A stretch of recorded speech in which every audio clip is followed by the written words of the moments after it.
લીલિયા તાલુકાના આ પ્રગતિશીલ ખેડૂતે 2019થી પ્રાકૃતિક ખેતીની શરૂઆત કરી હતી। શરૂઆતના સમયે યુવકને ગામના યુવકો ધિક્કાર આપતા હતા, પરંતુ આજે આ યુવકના મોડેલ ફાર્મમાં લોકો નિર્દેશન કરવા આવે છે અને એની પ્રેરણા લઈ પ્રાકૃતિક ખેતી કરતા થયા છે।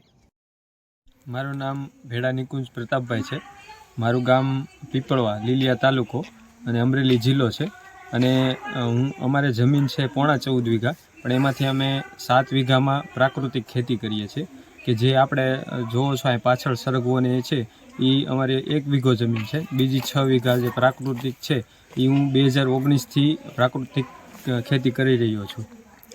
કારણ શું કરવાનું પ્રાકૃતિક ખેતી મેં 2019થી ચાલુ કર્યું, પણ મારું જે વિચારવાનું હતું એ ઘણા ટાઈમ પહેલાંનું હતું કે જ્યારે મારું ભણવાનું ચાલતું હતું કે મેં જે અભ્યાસક્રમ કર્યો છે કે લાઈફ ઓરિએન્ટેડ એજ્યુકેશન, સ્વાધ્યાય પરિવારના પ્રણેતા પાંડુરંગ શાસ્ત્રી આઠવલે પ્રેરિત જે જીવન વિકાસ માટેનો જે અભ્યાસક્રમ છે કે ઋષિ કૃષિ અભ્યાસક્રમ, એમાં મેં અભ્યાસ કરેલો છે।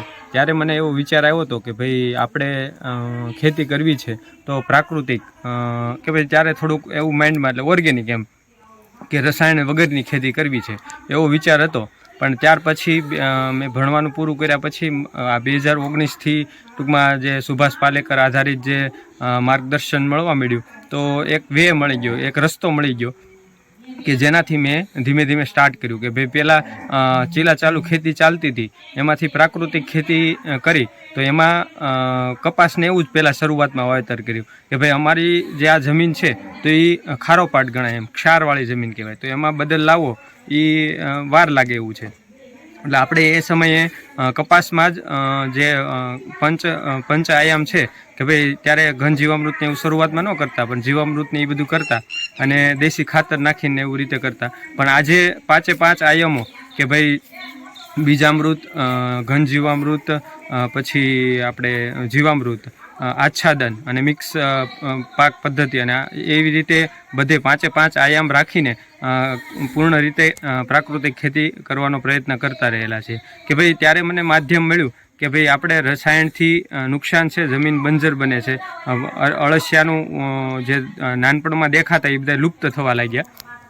એવા ટાઈમે મને આ વિચાર આવ્યો અને એક સરકાર દ્વારા પણ આવી એક ઝુંબેશ ચાલી, તો એમાંથી આપણે ધીમે ધીમે ઘણી સહાયો દ્વારા આપણે એમાં ઇન્વોલ્વ થતા ગયા અને આજે પ્રાકૃતિક ખેતી થકી જ જીવન શક્ય છે એવું લાગે છે એમ કે ભાઈ એ ટાઈમે જે વિચાર મળ્યા તો એ આવા મહાપુરુષો દ્વારા પણ આપણને એક સમાજમાં ક્રાંતિ કઈ રીતે કરી શકાય, કે પ્રકૃતિને કઈ રીતે બચાવી શકાય એના માટેનું માર્ગદર્શન મળતું, અને એવા હેતુથી ધીમે ધીમે મેં શરૂઆત કરી। સરગવામાં સિંગ તમારી 3 ફૂટ 4 ફૂટની હોય? હા, સરગવો સામાન્ય 2-2.5 ફૂટ ને એમ હોય, પણ આપણી 3-3 ફૂટની સિંગો હોય છે।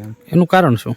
એનું કારણ બસ જે પ્રકૃતિએ નિર્માણ કરેલું છે એ જ વસ્તુ વાપરો, એટલે ગાય આધારિત કે ભાઈ ગાયના કણે કણ આપણે કે 33 કરોડ દેવતા, તો એ 33 કરોડ દેવતા એટલે શું કે એટલે આ જ એમ કે ભાઈ એના ગૌમૂત્ર જે છે, છાણ છે, તો એમાં અઢળક અસંખ્ય બેક્ટેરિયા છે જે એકબીજાને પૂરક થઈને આખી સૃષ્ટિને ચલાવે છે। તો એ જ્યારે એનો જે ઇનપુટ